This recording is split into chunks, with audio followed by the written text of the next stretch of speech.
എങ്ങനെ ക്ഷമിക്കാനായിട്ട് പറ്റും? അതുപോലെയാണ് മറ്റുള്ളവർ നമ്മോട് ചെയ്യുന്ന തിന്മകള്, ചെയ്തിട്ടുള്ള തിന്മകള് ഇപ്പോൾ ചെയ്തുകൊണ്ടിരിക്കുന്നത്.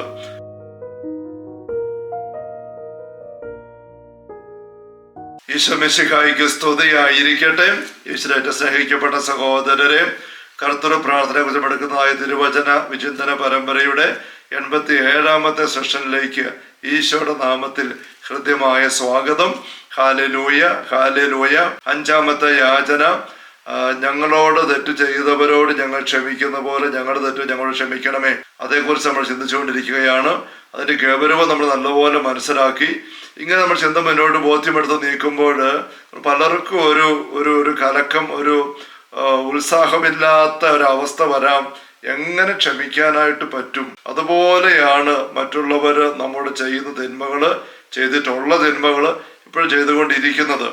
ഇത് വളരെ പ്രധാനപ്പെട്ട ഒരു വിഷയവും പ്രധാനപ്പെട്ട ഒരു ഞെരുക്കവുമായതുകൊണ്ട് പ്രായോഗികമായിട്ട് ഇതെങ്ങനെ പരിഹരിക്കാമെന്ന് ചിന്തിക്കുമ്പോൾ 3 കാര്യങ്ങൾ പ്രായോഗികമായിട്ട് പങ്കുവെക്കാൻ ആഗ്രഹിക്കുകയാണ്. ഒന്നാമത്തെ കാര്യം, ക്ഷമിക്കുക എന്ന് പറയുന്നത് ഒരു വികാരത്തിന്റെ, തോന്നലിന്റെ വിഷയമല്ല, മറിച്ച് അതൊരു തീരുമാനത്തിന്റെ വിഷയമാണ്. It is not primarily an issue of emotion, but rather it's an issue of decision. തീരുമാനിക്കുക എന്നുള്ളതാണ്. ഇമോഷൻ തോന്നലാണ്, വികാരമാണ്. നമുക്ക് പറ്റുകയാലും തോന്നിപ്പോകും.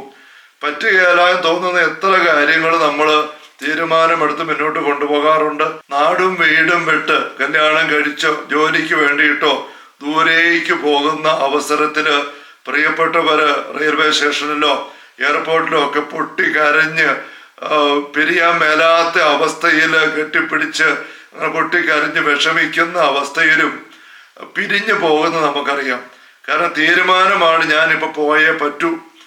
വികാരം എന്താ പറയുന്നത്? പറ്റുകയില്ല, എനിക്ക് പിരിയാൻ പറ്റുകയില്ല, കാണാതിരിക്കാൻ പറ്റത്തില്ല. അവിടെ പൊട്ടിക്കരയുകയാണ്, കെട്ടിപ്പിടിച്ചിട്ട് വിടാൻ തോന്നുന്നില്ല. അതുപോലെ പൊട്ടിക്കരയുന്ന മാതാപിതാക്കള്, മക്കള്, അല്ലെ ഭാര്യ ഭർത്താക്കന്മാര്, സ്നേഹിതരെ ഒക്കെ നമുക്ക് കാണാൻ പറ്റും. പക്ഷേ തീരുമാനം എന്താണ്? പോയേ പറ്റൂ, കരഞ്ഞുകൊണ്ടാണെങ്കിലും പോകും എന്ന് പറഞ്ഞതുപോലെ ക്ഷമിക്കുക എന്നുള്ള തീരുമാനത്തിന്റെ വിഷയമാക്കി നമുക്ക് എടുക്കണം. തോന്നുന്നുണ്ടോ ഇല്ലയോ എന്നുള്ളതല്ല അവിടെ വിഷയം. ചിലപ്പോൾ ക്ഷമിക്കാൻ പറ്റത്തില്ല, മറക്കാനും പൊറുക്കാനും പറ്റത്തില്ല എന്നുള്ള ശക്തമായ വികാരം നമുക്ക് ഉണ്ടാക്കുന്നതിന് പുറകിലുള്ള ഒരു സാഹചര്യം, ഒരു ന്യായം നമ്മുടെ മനസ്സിൽ പൊങ്ങി വരുന്നത്, ഞാൻ ഒരു തെറ്റും ചെയ്യാതെ ആത്മാർത്ഥമായിട്ട് സ്നേഹിച്ചും നന്മ ചെയ്തും ഒക്കെ മുന്നോട്ട് നീങ്ങിയിട്ടും അവരെന്നെ അറിഞ്ഞുകൊണ്ട് വഞ്ചിക്കുകയായിരുന്നു, എനിക്കിട്ട് മനഃപൂർവ്വം ചെയ്തതാ, അതുകൊണ്ട് എനിക്കത് ഒരിക്കലും മറക്കാനോ പൊറുക്കാനോ പറ്റത്തില്ല എന്നുള്ള ഒരു ന്യായ ചിന്ത. നമ്മൾ ഇന്ന് നടന്നു പോകുന്ന വഴിയിൽ ആരെങ്കിലും ശത്രുതയുള്ളവര് അറിഞ്ഞോണ്ട് കുപ്പിച്ചില് നാട്ടി നിർത്തി നമ്മുടെ കാലിൽ തറഞ്ഞു കയറി നമ്മൾ മറിഞ്ഞു വീണ് കിടന്ന് വേദന കൊണ്ട് പുളയുന്നു, ചോര ഒഴുകുന്നു. ഇപ്പോൾ ആരെങ്കിലും നമ്മളെ പൊക്കിയെടുത്ത് ആശുപത്രി കൊണ്ടുപോകാനായിട്ട് വിളിക്കുമ്പം നമ്മൾ പറയുവോ, ഒരാശുപത്രി ഞാൻ വരികയല്ല, ഇതിനു വേണ്ടി പൈസ മുടക്കാൻ ഞാൻ തയ്യാറല്ല ഈ കുപ്പിച്ചിലെടുത്ത് കളയാൻ. എന്താ കാര്യം? ഞാൻ ഒരു വേണ്ടാത്ത വഴിക്കും പോയിട്ടില്ല, നടക്കുന്ന വഴിക്കേ പോയിട്ടുള്ളൂ, ഞാൻ ഒരു തെറ്റും ചെയ്തതല്ല, ഇത് അവരെനിക്കിടെ മനഃപൂർവ്വം ചെയ്തതാ. അതുകൊണ്ട് ഈ കുപ്പിച്ചില് കാലം എടുത്ത് കളയാനായിട്ട് ഏതെങ്കിലും ആശുപത്രിയിൽ പോയി 1 മിനിറ്റ് പോലും ചെലവഴിക്കാൻ എന്നെ കിട്ടത്തില്ല, പൈസ മുടക്കാൻ എന്നെ കിട്ടത്തില്ല എന്ന് പറഞ്ഞുകൊണ്ട് കുപ്പിച്ചിലെ കാലുമായിട്ട് ഞാൻ നടക്കാൻ പോയാൽ, ഞാൻ മുന്നോട്ട് നീങ്ങിയാൽ എങ്ങനെയാവും നമുക്കറിയാം. ഇതുപോലെയാണ് മറ്റുള്ളവർ എന്നോട് മനഃപൂർവ്വം എനിക്കെതിരെ ചെയ്തതാണ്, ഞാനത് ക്ഷമിക്കുകയല്ല, സഹിക്കുകയല്ല എന്ന് പറയുമ്പോൾ കൊരിന്ത്യർ സഭയ്ക്കുള്ള 1-ാം ലേഖനത്തിന്റെ 6ാമത്തെ അധ്യായത്തില് 1-ാമത്തെ തിരുവചനത്തിൽ നമ്മൾ വായിക്കുന്നുണ്ട്, നിങ്ങൾക്ക് ആർക്കെങ്കിലും സഹോദരനെ പ്രതി പരാതി ഉണ്ടാകുമ്പോൾ എന്താ ചെയ്യുന്നത്? കേസുമായിട്ട് വിജാതിയുടെ പക്കൽ പോകുന്നുവോ? വ്യവഹാരം കൊടുക്കുന്നുവോ? വ്യവഹാരത്തിനായിട്ട് കോടതി പോവുക എന്ന് പറഞ്ഞാൽ ഞാനിത് ക്ഷമിക്കില്ല, വിട്ടുകൊടുക്കില്ല, ഞാനിത് പിടിച്ചു വാങ്ങിക്കുക, എൻ്റെ നീതി എനിക്ക് നടത്തി കിട്ടിയേ പറ്റൂ എന്നുള്ള നിലപാടാണ് വ്യവഹാരം ഉണ്ടാവുക. അതേ അധ്യായം തന്നെ 7-ാം വാക്യത്തിൽ പറയുകയാണ്, സഹോദരങ്ങൾക്കെതിരെ വ്യവഹാരം ഉണ്ടാവുക, ഒരു കേസ് കെട്ടുണ്ടാവുക, പരാതിയുടെ ഫയൽ ഉണ്ടാവുക. അത് കോടതി കൊണ്ടുവച്ചെന്നുള്ളതല്ല, നമ്മുടെ ഉള്ളത്തില് ഞാൻ ക്ഷമിക്കുകയല്ല, ഇത് പരിഹാരം ഉണ്ടാക്കിയിട്ട് സമ്മതിക്കുകയുള്ളൂ, അല്ല ഇത് മറക്കുകയല്ല, അങ്ങനെ ഒരു വ്യവഹാരം, ഒരു കേസ് കെട്ട്, ഒരു ഫയല് നമ്മുടെ ഉള്ളിൽ ഓൺ ആവുക എന്ന് പറയുന്നത് തന്നെ നമുക്ക് പരാജയമാണ്. അതിന് പറയാണ് പരാജയമാണ് എന്ന് ചോദിക്കുകയാണ്, എന്തുകൊണ്ട് അല്പം ദ്രോഹം നിനക്ക് ക്ഷമിച്ചുകൂടാ? വഞ്ചന സഹിച്ചുകൂടാ. ചോദിക്കുകയാണ്, ദ്രോഹം ക്ഷമിച്ചുകൂടാ, വഞ്ചന സഹിച്ചുകൂടാ. ഇതൊരു തീരുമാനത്തിന്റെ വിഷയമാണ്. ഒന്നാമത് നമ്മൾ മനസ്സിലാക്കേണ്ടത്, ഞാൻ ഈ ദ്രോഹം ക്ഷമിക്കുന്നു, ഈ വഞ്ചന ഞാൻ സഹിക്കുന്നു എന്നൊരു തീരുമാനം നമുക്ക് എടുക്കാനായിട്ട് പറ്റണം. അതിന് പശ്ചാത്തലമായുള്ള വചന ന്യായങ്ങള്, വചന വിചിന്തനങ്ങൾ നമ്മൾ നല്ലപോലെ കണ്ടു കഴിഞ്ഞു. രണ്ടാമത്തെ കാര്യം, തീരുമാനം എടുക്കാം. പക്ഷെ എങ്ങനെ സാധിക്കും ചിന്തിക്കുമ്പോൾ നമ്മുടെ ശക്തി കൊണ്ട് സാധിക്കത്തില്ല. ദൈവത്തിന്റെ ശക്തി ഏറ്റവും അധികമായിട്ട് പ്രകടമാകുന്നത് ദൈവത്തിന്റെ ഏത് പ്രവൃത്തിയിലാ? വിശുദ്ധ ചോദിക്കുന്ന ചോദ്യമാണ്. ഏത് പ്രവൃത്തിയിലാ? ദൈവം സൃഷ്ടിച്ചെടുത്താണോ പ്രപഞ്ചത്തെ ഇല്ലായ്മയിൽ നിന്നും? അല്ല ഈശോ മരിച്ചവരുന്ന് ഉയർത്തെടുത്താണോ? അതോ കടലിനെ ശാന്തമാക്കി പിശാചുകളെ ബഹിഷ്കരിച്ചു അങ്ങനെയുള്ള വലിയ അത്ഭുതങ്ങളിലാണോ? അവിടെ ഒന്നുമല്ല. ദൈവത്തിന്റെ ശക്തി ഏറ്റവും അധികമായിട്ട് പ്രകടമാകുന്നത് ദൈവത്തിന്റെ ക്ഷമയിലാണ് എന്നാണ്. ക്ഷമ എന്ന് പറയുന്ന പരിശുദ്ധാത്മാവിന്റെ ഫലങ്ങളിൽ ഒന്നാണ്. പരിശുദ്ധാത്മാവിന്റെ സാന്നിധ്യം ഒരു വ്യക്തിയിൽ നിറയുന്നിടത്താണ് ക്ഷമ വർദ്ധിക്കുന്നത്. ദൈവത്തിന്റെ ആത്മാവാണ് പരിശുദ്ധാത്മാവ്, നമുക്കറിയാം. അതുകൊണ്ട് ദൈവത്തില് പരിശുദ്ധാത്മാവിന്റെ ശക്തി ദൈവത്തിന്റെ ശക്തി തന്നെയാണ്. ആ ശക്തി ഏറ്റവും അധികം പ്രകടമാകുന്ന ക്ഷമയിലാണെന്ന് പറയുമ്പോൾ, മറുവശത്ത് നമ്മുടെ ശക്തി ഇല്ലായ്മ ഏറ്റവും അധികം പ്രകടമാകുന്നത് നമ്മുടെ ക്ഷമകേടിലാണ്, ക്ഷമയില്ലായ്മയിലാണ്. ക്ഷമ കെട്ടുപോകുന്നിടത്താണ് നമ്മുടെ ശക്തി ഇല്ലായ്മ പ്രകടമാകുന്നത്. അപ്പൊ ഈ ക്ഷമ പരിശുദ്ധാത്മാവിന്റെ ഫലമായതുകൊണ്ട് ഇത് വർദ്ധിക്കാൻ എന്താണ് മാർഗം? പരിശുദ്ധാത്മാവിന്റെ സാന്നിധ്യം നമ്മുടെ ഉള്ളത്തിൽ വർദ്ധിക്കണം. അതെങ്ങനെ സാധിക്കും? പ്രാർത്ഥന വഴിയാണ്. പ്രാർത്ഥന വഴി ഈശോ പറയുന്നത് നമുക്കറിയാമല്ലോ, ശക്തി ധരിക്കുന്നവരെ നഗരത്തിൽ തന്നെ വസിക്കുക. ലൂക്കായുടെ സുവിശേഷം 24:49 ശക്തി ധരിക്കുന്നവരെ. എന്താണ് ഈ ശക്തി? പിതാവിന്റെ വാഗ്ദാനം നിങ്ങളുടെ മേൽ ഞാൻ അയക്കുന്നു. പരിശുദ്ധാത്മാവാ. ശക്തി എങ്ങനെ ധരിക്കാനായിട്ട് സാധിക്കും? അത് അപ്പോസ്തലന്മാർക്ക് മനസ്സിലായി. ഈ സ്വർഗ്ഗത്തിലേക്ക് പോയി കഴിഞ്ഞപ്പോൾ അതേ അധ്യായം ലൂക്കാ 24:51 വായിക്കുകയാണ്. അപ്പോസ്തലന്മാര് നഗരത്തിലേക്ക് മടങ്ങി സദാസമയവും ദൈവത്തെ സ്തുതിച്ചുകൊണ്ട് അവർ ദേവാലയത്തിൽ കഴിഞ്ഞുകൂടി. പ്രാർത്ഥനയിൽ അവർ വ്യാപരിച്ചു. 1 അല്ല 3 അല്ല 7 അല്ല 9, 10-ാം ദിവസം അങ്ങനെ വ്യാപരിക്കുമ്പോഴാണ് ശക്തി വന്ന് നിറയുന്നത്. പന്തക്കൊസ്തായുടെ അനുഭവം. ഈശോയും ഗെത്സമനി തോട്ടത്തില് വളരെ ദുർബലനായി, ഭയചകിതനായി, ദുഃഖിതനായി, അസ്വസ്ഥത കയറുന്ന അവസ്ഥ, ഞാൻ മരണത്തോളം എത്തിയിരിക്കുന്നു എന്ന് പറഞ്ഞുകൊണ്ട് മത്തായിയുടെ സുവിശേഷം 26-ാമത്തെ അധ്യായത്തിൽ നമ്മൾ വായിക്കുന്ന ഒരു ഗെത്സമനി അനുഭവം. മരണത്തോളം എത്തുന്ന അവസ്ഥയിൽ തോട്ടത്തിലേക്ക് കയറുന്ന ഈശോ വീണ് കടന്ന്, സാഷ്ടാംഗം വീണ് കടന്ന് പ്രാർത്ഥിച്ച് ശക്തി എടുക്കുകയാണ്. ലൂക്കാ സുവിശേഷം 22-ാം അധ്യായം 43-ാം വാക്യത്തില്, അപ്പോൾ അവരെ ശക്തിപ്പെടുത്താൻ ഒരു ദൂതൻ പ്രത്യക്ഷപ്പെട്ടു. ഈശോ ശക്തി കൊണ്ട് നിറഞ്ഞു. ശക്തി നിറഞ്ഞ ഈശോ തോട്ടത്തിൽ നിന്ന് ഇറങ്ങി വരുന്നത് എങ്ങനെയാണെന്ന് യോഹന്നാന്റെ സുവിശേഷം 18-ാമത്തെ അധ്യായത്തിന്റെ ആദ്യ വാക്യങ്ങളിൽ പറയുന്നുണ്ട്. അറസ്റ്റ് ചെയ്യാനായിട്ട് യൂദാസ് പടയാളിനെ കൂട്ടിക്കൊണ്ട് വരുമ്പം ഈശോ ഇറങ്ങിച്ചെന്ന് ചോദിക്കും, നിങ്ങൾ ആരെ അന്വേഷിക്കുന്നത്? നസറായനായ ഈശോയെ. അത് ഞാനാണ് എന്ന് പറയുമ്പോൾ അവർ പിന്നോക്കം മറിഞ്ഞു വീഴുകയാണ്. പിന്നെ ഏറ്റുവരുന്നത് പിന്നെയും പിന്നോക്കം മറിഞ്ഞു വീഴുന്നു. തോട്ടത്തിലേക്ക് ഈശോ കയറിയപ്പോൾ ശക്തിയില്ലാതെ വീഴുന്ന അവസ്ഥയിലായിരുന്നു. തോട്ടത്തിൽ നിന്ന് ഇറങ്ങി വരുമ്പോൾ ശക്തനായിട്ട് ഇറങ്ങി വരുന്നു. ഈശോയെ അറസ്റ്റ് ചെയ്യാൻ വന്നവർ തിരിച്ച് മറിഞ്ഞു വീഴുന്ന അവസ്ഥ ഉണ്ടാവുകയാണ്. ശക്തി പ്രാർത്ഥന വഴിയാണ് നമ്മൾക്ക് നിറയുക. അപ്പൊ ക്ഷമിക്കുക എന്നുള്ള തീരുമാനം എടുക്കുക, ഒന്നാമത്തെ കാര്യം. രണ്ടാമത്തേത്, പ്രാർത്ഥനയില് വ്യാപരിച്ചുകൊണ്ട് നമ്മൾക്ക് ശക്തി എടുക്കുക. മൂന്നാമതൊരു കാര്യം കൂടെ പ്രായമായി ചിന്തിക്കുമ്പോൾ, ഇതിന് നമുക്ക് ശക്തി, കരുത്ത്, പ്രചോദനം എല്ലാം തന്നത് ഈശോ തന്നെയാണ്.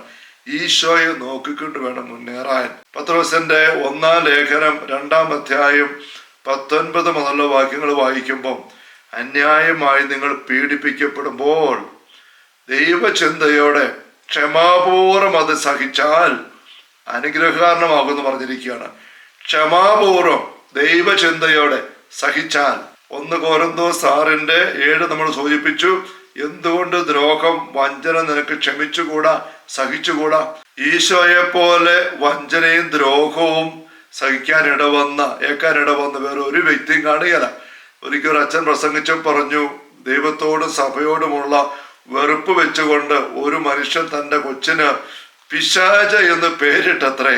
എന്നിട്ട് അച്ഛൻ പറയാണ്, പക്ഷെ ഇതുവരെയും ഒരു അപ്പനും എത്ര ദൈവത്തോടോ സഭയോടോ അച്ഛനോടുള്ള വെറുപ്പും വിദ്വേഷവും എല്ലാം ഉള്ള വ്യക്തിയാണെങ്കിൽ പോലും തൻ്റെ കുഞ്ഞിനെ ഇതുവരെ ഇടാൻ ഇഷ്ടപ്പെടാത്ത ഒരുമ്പെടാത്ത ഒരു പേരുണ്ട് യൂദാസ്കറിയാത്ത എന്ന കാര്യം വഞ്ചനയുടെ പര്യായമാണ്. വഞ്ചന ആർക്ക് സഹിക്കാൻ പറ്റുകയില്ല.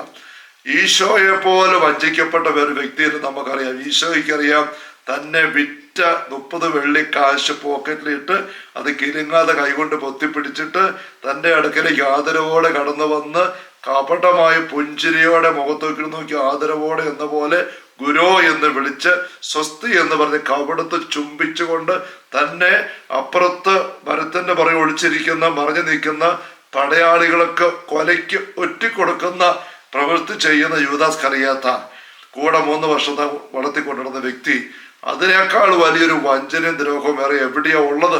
അതിന്റെ വഞ്ചനയുടെയും ദ്രോഹത്തിന്റെയും പര്യായമാണ് യൂദാസ്കറിയാത്ത.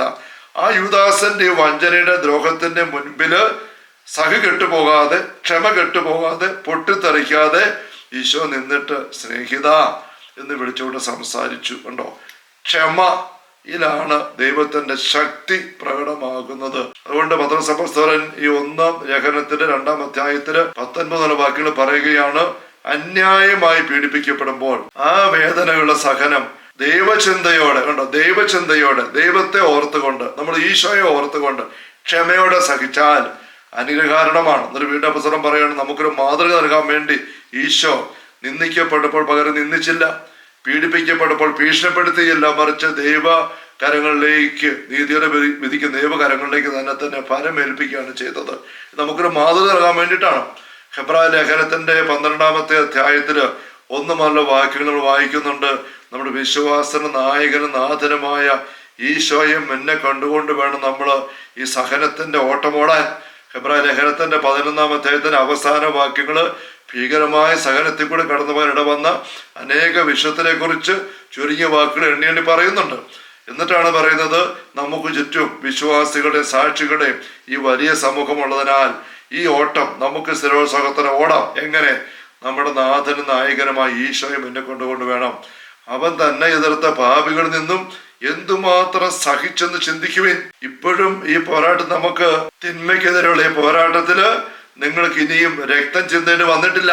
ഈശോ രക്തം ചിന്തി, എന്നിട്ടും അവിടുന്ന് സഹിച്ച് ക്ഷമിച്ച് തിന്മയെ പരാജയപ്പെടുത്തി മുന്നോട്ട് നീങ്ങി.